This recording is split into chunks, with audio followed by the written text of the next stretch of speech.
നമസ്കാരം. ഇന്ന് നവരാത്രി 5-ാം ദിവസം. ആദിപരാശക്തിയെ സ്കന്ദമാതാ ഭാവത്തിലാണ് ഈ ദിവസം ആരാധിക്കുന്നത്. സ്കന്ദൻ അഥവാ സുബ്രഹ്മണ്യന്റെ മാതാവായ പാർവതി ദേവി ബാലസുബ്രഹ്മണ്യനെ കയ്യിലെടുത്ത ഭാവമാണ് സ്കന്ദമാത. സ്കന്ദമാതാദേവി പത്മാസന എന്നും അറിയപ്പെടുന്നു.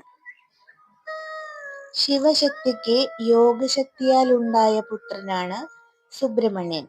സുബ്രഹ്മണ്യൻ ഊർജരൂപത്തിൽ അവതരിച്ച സമയം അഗ്നി ആ ഊർജത്തെ ആവാഹിക്കുവാൻ ശ്രമിച്ചു.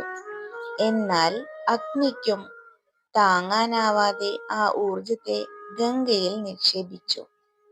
താപം ഉൾക്കൊള്ളാനാവാതെ ഗംഗ അത് ശരവണ പൊയ്കയിൽ ഒഴുക്കി.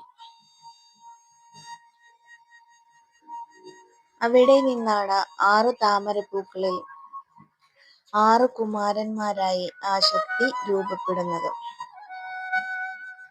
സംരക്ഷിച്ചത് കാർത്തിക നക്ഷത്രത്തിന്റെ ദേവതമാരും. ഈ സമയം ധ്യാനത്തിലായിരുന്ന പാർവതി ധ്യാന സമാപ്തിയിൽ തന്റെ പുത്രനെ കാണാതെ അതീവ ദുഃഖിതയായി.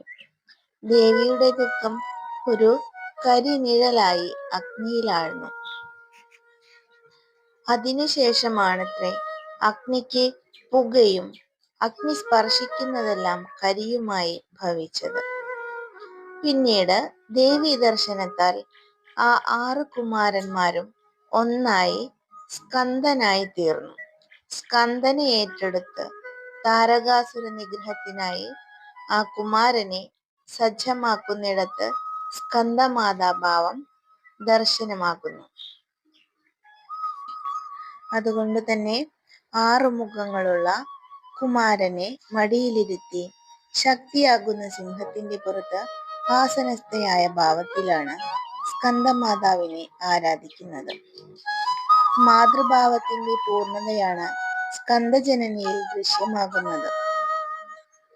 സ്കന്ദമാതാവിനെ ആരാധിക്കുന്നതിലൂടെ സുബ്രഹ്മണ്യനെ പൂജിക്കുന്ന ഫലം കൂടി ലഭിക്കും എന്നാണ് വിശ്വാസം.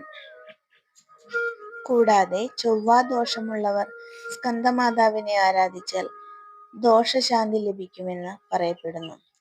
ചുവന്ന നിറത്തിലുള്ള പൂക്കളാണ് ദേവിക്ക് പ്രിയം.